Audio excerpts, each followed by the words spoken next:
Sri Ram's IAS, serving the nation since 1985. अब offline हो या online, we are the lifeline. Hello and नमस्ते। तो हमारे प्रधानमंत्री का 3 कंट्री विजिट को कवर करते हुए last leg of the visit को कवर करते हैं, that is his visit to Guyana. आज इस वीडियो में हम एनालाइज करेंगे कि क्यों गुआना इंपॉर्टेंट है, क्या हुआ इस पर्टिकुलर विजिट में एंड एग्जैक्टली क्या सिग्नलिंग हमारे प्रधानमंत्री ने अपने स्पीच के द्वारा पूरे विश्व को बताया और ये कोशिश किया कि ये जो विजिट है कहीं ना कहीं दर्शाए कि इंडिया का जो ग्लोबल आउटरीच है, ग्लोबल पॉलिसी है विश्व मित्र का, इसको सपोर्ट करे, इसको सब्सटैंशिएट करे। चले आते हैं।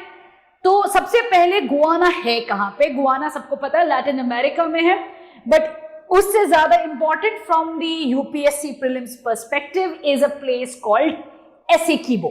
ठीक है, लास्ट ईयर एसेकीबो यहाँ पे है। एसेकीबो में काफी चर्चा हुआ था एसेकीबो को लेके, क्योंकि वेनेजुएला और गुआना के बीच में ऑलमोस्ट वॉर होने वाला था। अभी ये सिचुएशन थोड़ा सा डिस्केलेट हुआ है, बट तभी भी एक ब्रीफ में बता देती हूँ क्या है एग्जैक्ट प्रॉब्लम। तो वेनेजुएला और गुआना के बीच में ये एक मिसअंडरस्टैंडिंग था, टेरिटरी को लेके हमेशा होता है कि एसेकीबो एरिया वेनेजुएला का है, बट आज के दिन गुआना के पास एसेकीबो एरिया है। तो वेनेजुएला का कहना है कि भाई they want to take back this Essequibo area. क्यों? क्योंकि एसेकीबो एरिया में ढेर सारा ऑयल, क्रूड ऑयल का कंफर्मेशन आया है कि इनके पास इस पर्टिकुलर एरिया में है। एंड गुआना का कहना है कि ये नहीं है, it continues to be part of its own territory. Venezuela ने यहां तक कहा था कि we are going to send our army and take it back. उसको रिफ्यूट करते हुए, चैलेंज करते हुए ब्राजील ने ओपनली सपोर्ट किया गुआना को, कहा कि भाई जरूरत पड़े तो हम अपने ट्रूप्स भेज देंगे। यूएस और यूके ने इमीडिएटली गुआना को सपोर्ट किया और वेनेजुएला को बोला कि भाई आगे मत बढ़ो, यहाँ पे एस्केलेशन नहीं चाहिए। एंड इमीडिएटली यूएस ने गुआना के साथ मिलिट्री एक्सरसाइज किया था। बट लास्ट ईयर वेनेजुएला ने ये भी अपने कंट्री में एक रेफरेंडम किया था। रेफरेंडम के द्वारा लोगों से पूछा था कि क्या आपको लगता है कि एसेकीबो हमारा है और हमें ले लेना चाहिए। तो रेफरेंडम में टर्नआउट बहुत ही कम था, बट हाँ सपोर्ट जरूर था कि एसेकीबो को Venezuela should take it back. And इसी के बेसिस पे उन्होंने अपने पार्लियामेंट में एक प्रस्ताव भी रखा कि भाई एसेकीबो हमारा है एंड इसको हमारे मैप में ऐड कर देना चाहिए। गुआना और वेनेजुएला के बीच में पीस टॉक्स होने की बात हुई थी। ब्राजील ने कहा था कि वो मीडिएट करेंगे, अभी तक ऐसा कुछ हुआ नहीं है। बट यहाँ पे लास्ट पूरे साल इंक्लूडिंग द बिगिनिंग ऑफ 2024 हलचल मचा रहा है यहाँ पे। एंड इम्पॉर्टेंट ये भी है कि कई सालों से वेनेजुएला सैंक्शंस के अंडर था, यूएस के सैंक्शंस के अंडर था, जिसके वजह से इंडिया वेनेजुएला से जो पहले क्रूड ऑयल लेता था उस पर रोक लग गई थी। बट इस साल बिगिनिंग से again India has started purchasing oil from Venezuela once the sanctions were lifted. तो अगर आप पूरे कहानी में समझोगे, one thing that is common into the entire conflict is crude oil, energy. And यहां से समझ में आता है कि क्यों ये विजिट अगेन इंडिया के एनर्जी सिक्योरिटी के लिए इंपॉर्टेंट है। अगर आपने मेरा पहला वीडियो इस पूरे सीरीज का जो इंडिया नाइजीरिया विजिट को आपने अगर सुना होगा, तो वहां पे भी मैंने कहा था ये जो आउटरीच हो रहा है टुवर्ड्स नाइजीरिया, ये काफी इंपॉर्टेंट है इंडिया के एनर्जी सिक्योरिटी के लिए। तो इसी वजह से हम वेस्ट अफ्रीका की तरफ बढ़ रहे हैं, बट वेस्ट अफ्रीका सिर्फ लिमिटेड नहीं है, हम लैटिन अमेरिका में भी आगे बढ़ रहे हैं, क्योंकि हमें अपना एनर्जी सिक्योरिटी को प्रोटेक्ट करना है।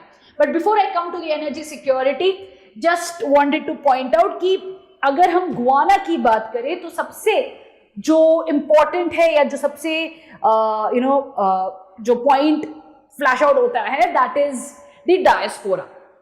तो more than energy, it is the diaspora of Guyana, which is basically जो 40% गुआनीज पॉपुलेशन है वो इंडियन डिसेंट की है। And during the British colonial period, they had actually moved to Guyana as indentured laborers. Now, because of which Indian culture traditions अभी भी काफ़ी strong है Guana में. वहाँ पे स्कूलिंग जो है तो there is a proper traditional schools हैं, ट्रेडिशनल कल्चर्स, खाना, cuisine, everything continues to be a reflection of India's culture. तो कहीं ना कहीं this is a strong reflection of India's soft power in Latin America. तो गुआना यही चीज as an example दिखाता है कि कितना पावरफुल इंडिया सॉफ्ट पावर है. चाहे आप कल्चर बोलो, चाहे आप क्विजीन कहो, चाहे आप डायस्पोरा की स्ट्रेंथ की बात करो, it is right there as a example of how geographical distance के बावजूद हिस्टोरिकल कनेक्शंस के वजह से ये soft power, India soft power outreach continues to be so strong in this region. The second point is of course energy security. तो पहला आपका soft power आएगा, सेकंड एनर्जी सिक्योरिटी आएगा. तो धीरे धीरे as I have explained before also in the Nigeria video कि India is trying to diversify its energy suppliers.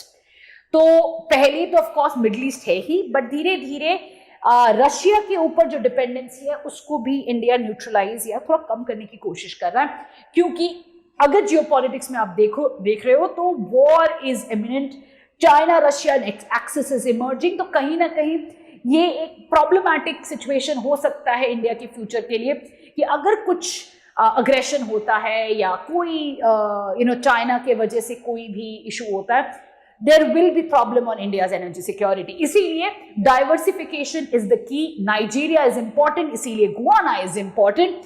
And energy security को continue करते हुए not only we are constantly talking about what we are going to purchase, क्या हम खरीदने वाले हैं Guana से, but also to tap into the potential. उनको क्या जरूरत है, उनको क्या हेल्प चाहिए या प्रोडक्शन के लिए या to find ways of finding where the oil is and everything.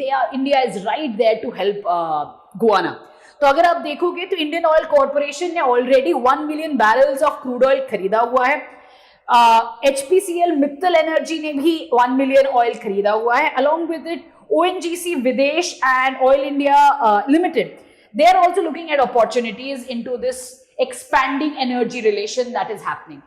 So again, diversification of energy security. Apart from that, Guyana is a global south country. We want global south countries to come together. दो चीज के लिए, एक है climate financing में और दूसरा है of course reforms in the global governance, specially in UNSC. And developmental aid, HADR, humanitarian and developmental aid एक बहुत स्ट्रॉन्ग पिलर है इंडिया के सॉफ्ट पावर पॉलिसी पे, जहां पे इंडिया हमेशा यही कोशिश करता है कि कोई भी कंट्री, कोई भी जरूरत हो, चाहे वो नेचुरल डिजास्टर के लिए हो या कोई अदर डिजास्टर हो, मैन मेड डिजास्टर हो, चाहे फूड सिक्योरिटी हो या कोई भी हेल्थ स्केयर हो, वहां पे इंडिया अपना HADR, that's humanitarian and disaster relief के अंडर हेल्प करे. So this has always been a strong pillar of India's outreach program to other countries. The second part of this that slowly is emerging is developmental aid. ये जो developmental aid है ये global south countries के लिए India provide करता है in form of technology, in form of giving advice, skill development, capacity building and so on so forth. तो धीरे धीरे इंडिया का जो डेवलपमेंटल एड है, it is no longer the grants and line of credit. ये तो traditionally चले ही जा रहा है, but it is now focusing more on technological aid as well. So this is something that Guyana again is going to be important from the perspective of being a global south Latin American country.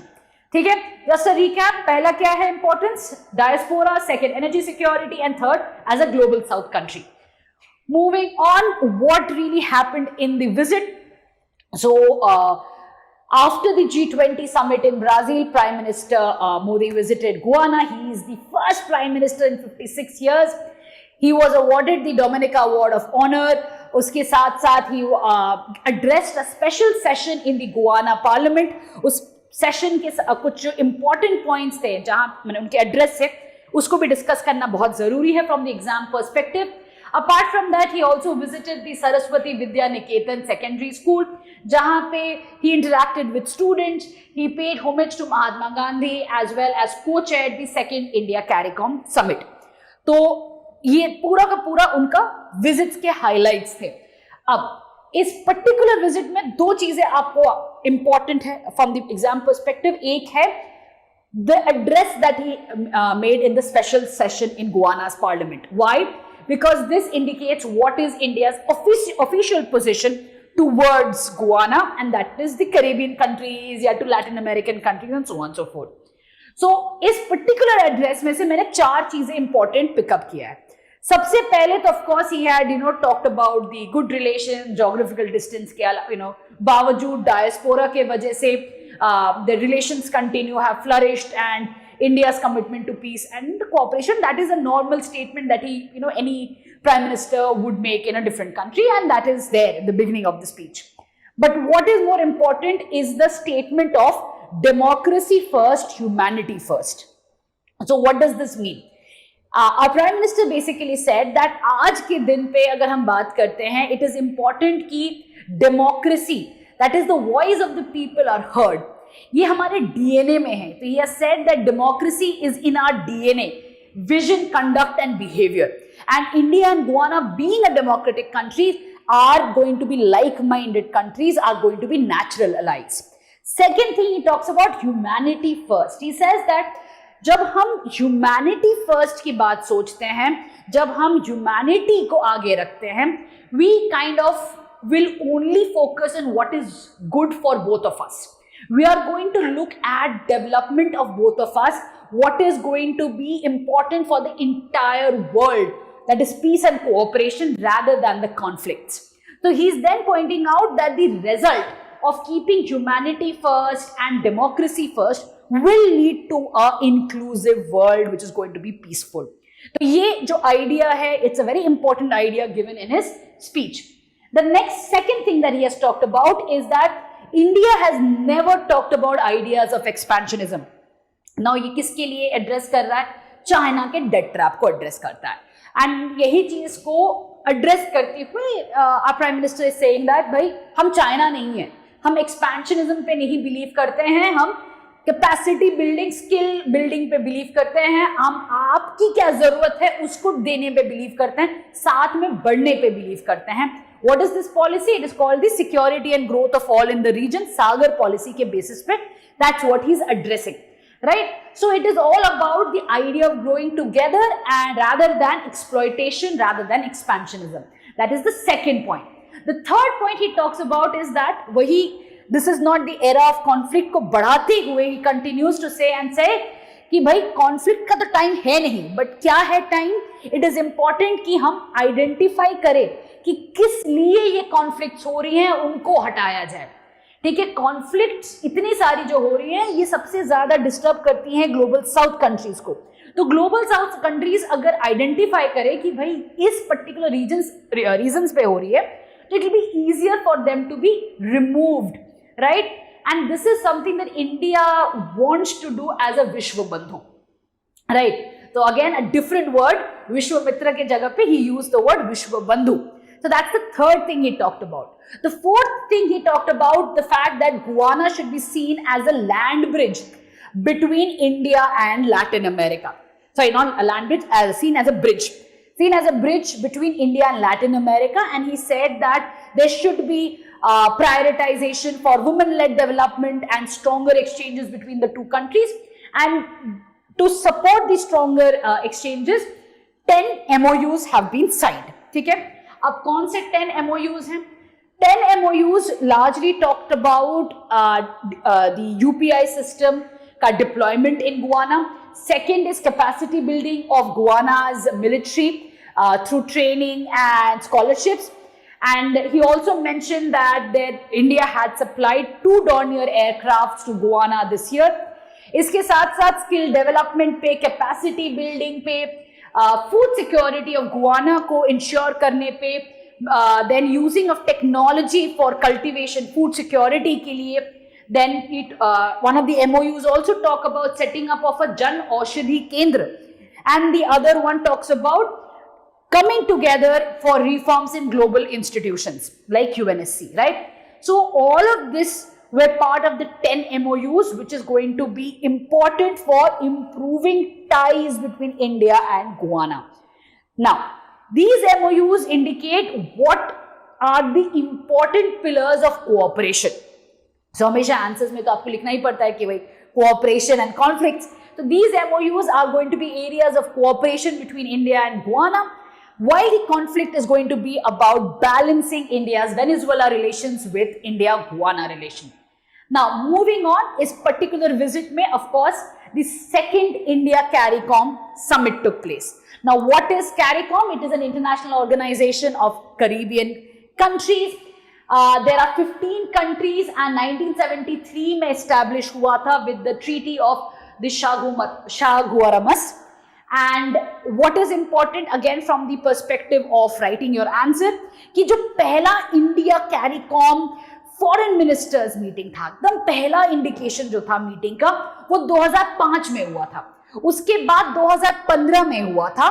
And जो पहला summit था between the leaders of India and the CARICOM took place in 2019 in New York, right? तो इतने साल से we have largely ignored the CARICOM countries. 2005 से imagine 2015 के बाद हम मीट कर रहे हैं, उसके बाद जो पहला समिट होता है वो 2019 में होता है. So that long gap we have given and largely ignored Guyana, not only Guyana but all the Caribbean countries. So in the first India CARICOM summit, 3 things were promised by India. पहला, a $14 million grant for quick impact community development, $150 million line of credit for CARICOM countries for solar energy and climate change project, special capacity building courses, right? So these 3 things were promised as part of the first summit that took place in 2019. As part of the second summit, which took place इसी Guyana visit के समय पे, Prime Minister offered assistance in 7 key areas, and like always, he gave an acronym for it, which is same as CARICOM. ठीक है?